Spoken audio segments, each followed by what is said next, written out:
research question and objective. I'll start with the research question. How is internationalization of curriculum understood and operationalized by lecturers at Botho University? The research objective: to determine to what extent lecturers at the university understand and are able to implement the concept. Literature review. A number of authorities have attested to the fact that universities do not take internationalization of curriculum as a serious academic practice. They don't take it seriously. And researchers also further shown that the major strategy which lecturers in particular and universities in general use to internationalize the curriculum is benchmarking the content against comparable national, regional, and international curriculum.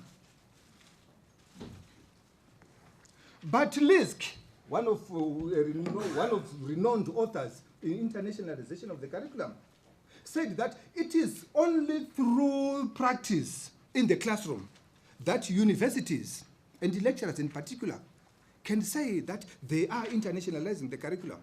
It is through what we call the practice approach.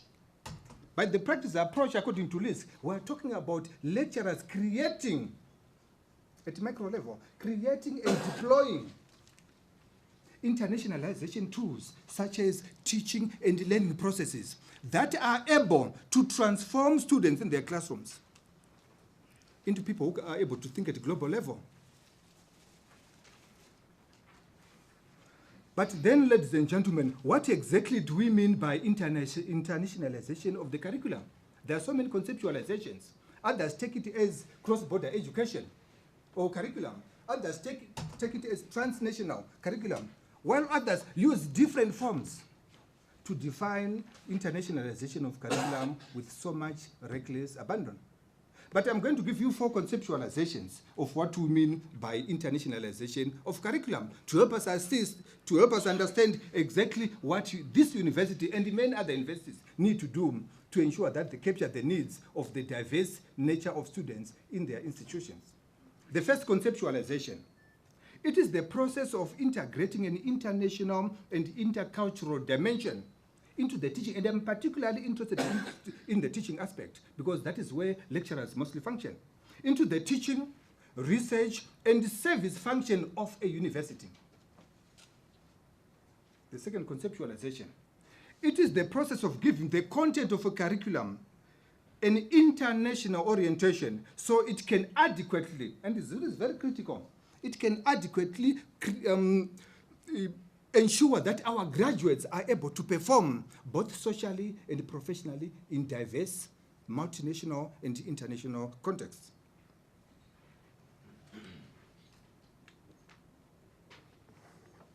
It is the inclusion of an international, intercultural, and or global dimension into the curriculum, and specifically into the teaching learning process. How do we teach our students so that they change their perspective from national to international? But now it goes further to say we can only talk about having internationalized our curriculum if we consider these critical issues: student and staff exchange programs. Let our staff and students go out there, experience how things are done, how content is taught, how lecturers teach, how students learn, and come back and share their experiences with us. And only that way, ladies and gentlemen, could we say we're internationalizing. Let's talk about international networks, partnership with comparable universities, with industry, in order to ensure that whatever content we deliver to our students, it is content that is relevant to industry, and is content that is comparable with international standards in international universities, as well as, of course, national universities. Now, I did a study. This is a paper I researched on. And this was an exploratory study that used the survey research method as the main method of research, and also the research used the questionnaire as the main instrument for data collection. Simple random sampling was used to select 100 participants to the study from the 4 faculties of the university, and all the data that was collected was analyzed, processed using quantitative research approaches. But there were limitations to this study, ladies and gentlemen. The first limitation is that this study did not involve management of the institution. This robbed the study of critical information with regards to current and future policies of the university, with regards to how the institution wants to drive the internationalization agenda. And I'm sure this is one research which perhaps needs to be followed up.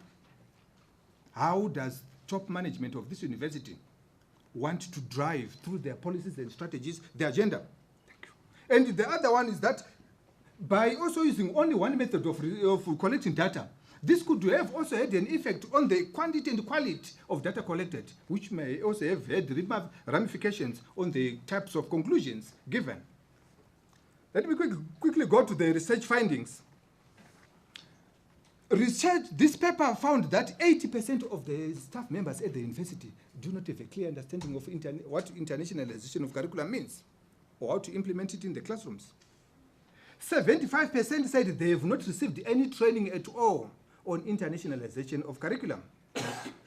But of course, 90% said they keep themselves updated with critical information concerning their areas of expertise through wide reading.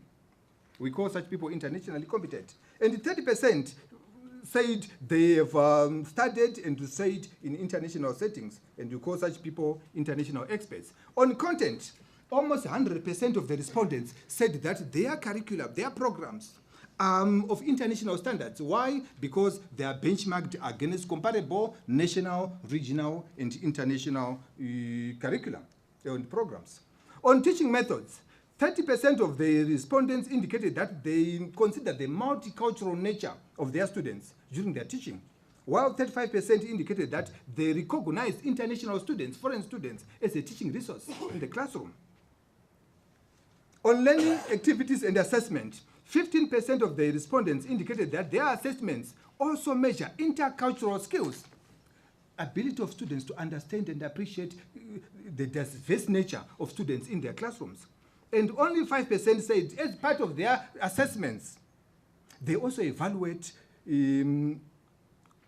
as part of their classroom practice, they evaluate whether their teaching approaches and assessments address diversity issues. Ladies and gentlemen, this is very critical, and this is something which we must do if we are to capture the diverse nature of students in our classrooms. Conclusions and recommendations. It can therefore be concluded, ladies and gentlemen, that at a classroom level, I know at management level, there are so many initiatives being done to internationalize the curriculum. But at classroom level, this research has shown that a number of lecturers do not understand what it means to internationalize the curriculum, because they have not received the training. And this is having serious ramifications on their ability to internationalize the curriculum in terms of how they teach. It has also shown that lecturers in this institution also, the main strategy they use during classroom practice is benchmarking against comparable universities. But we are saying we want to communicate this idea of internationalization to the students. We want to transform these students, the way they think and act, so that they can think and act at a global level. Recommendations. Very quickly, I'm being shown the time. First and foremost, let us internationalize the staff members, the lecturers themselves, before we can think of internationalizing the students. Let's train them. Let's give them opportunities to research so that they can understand the gist of what it means to internationalize the curriculum. Teaching, ladies and gentlemen, lecturers should be research-based, because the findings we get from research will inform our teaching, and will further transform our students into global students. At the strategic level, and I'm sure our top management is here, we want policies. I know we have policies at macro level, at institution level, that are driving the concept. But at a micro level in the classroom, we want to see policies and strategies that will help to support lecturers in the classroom in the attempt to internationalize the curriculum.